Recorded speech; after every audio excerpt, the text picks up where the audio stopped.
Hi, I'm Michelle from Michelle's Romantic Tangle, and ever since I started doing these Come Thrift With Me videos, I have been wanting to come film one at this store, and since they are going out of business and everything is 75% off, it was now or never.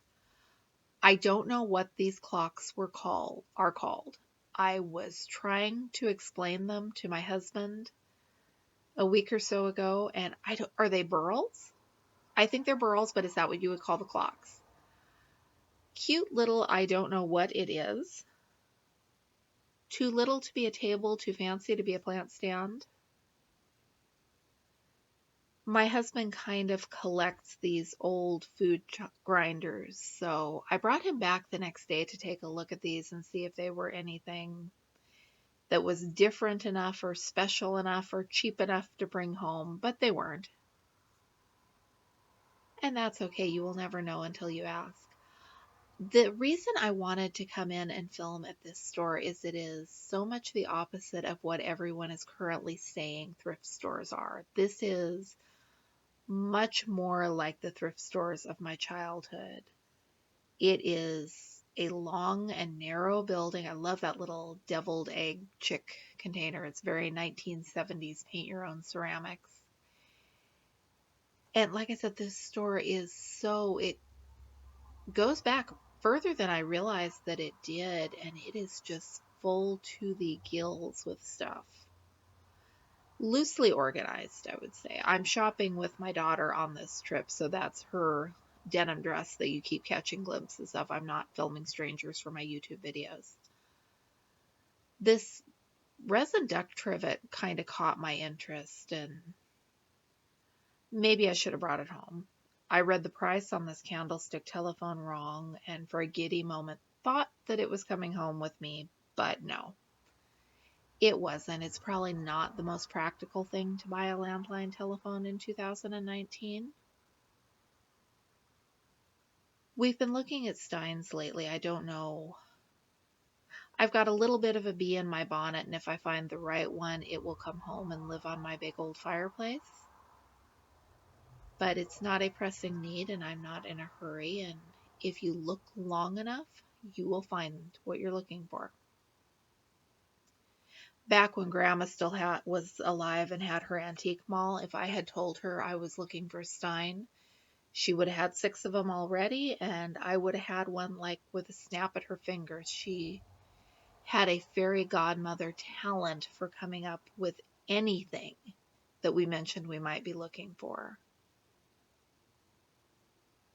I miss Grandma, and I did realize at the time how spoiled I was by that, but now that she's gone, I really realize how spoiled I was.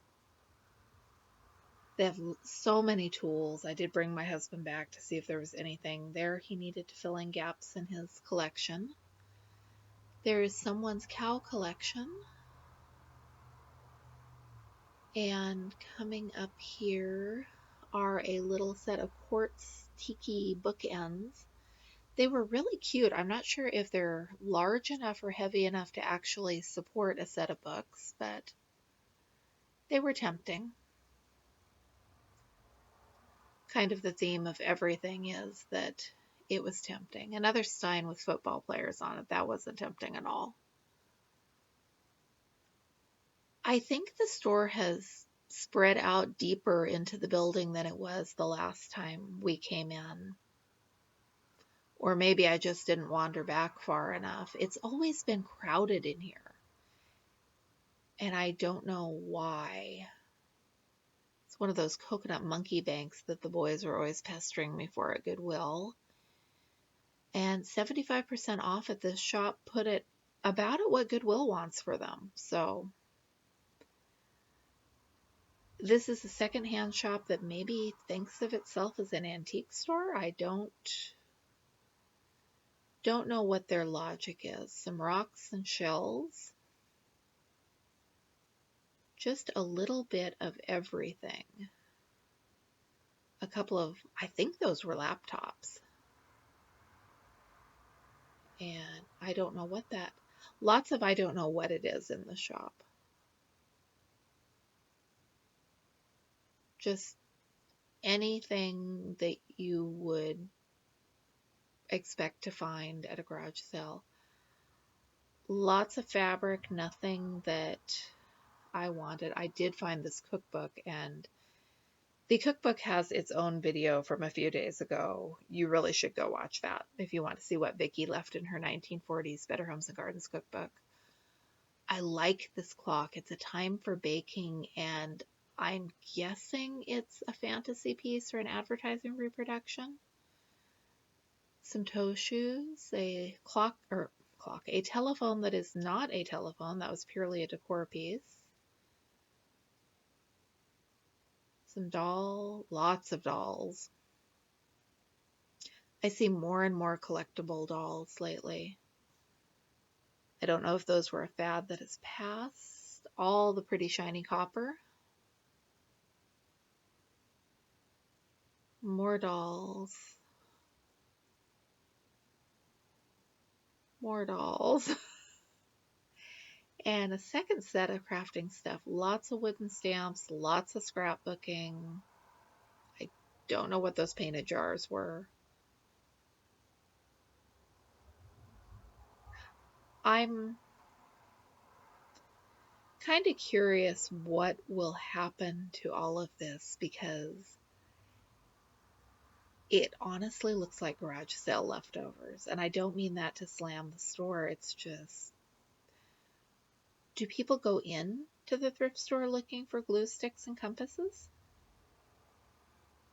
I would buy a bag of glue sticks, I suppose, if it was a day we needed more glue sticks. And more books. This was a children's bedtime book, and it had some neat illustrations, and the binding and cover were so far gone that I don't do altered books yet, but this came home with me for the day when someday I decide to give that a shot. Thank you so much for watching. I am Michelle from Michelle's Romantic Tangle, and I'll see you again soon.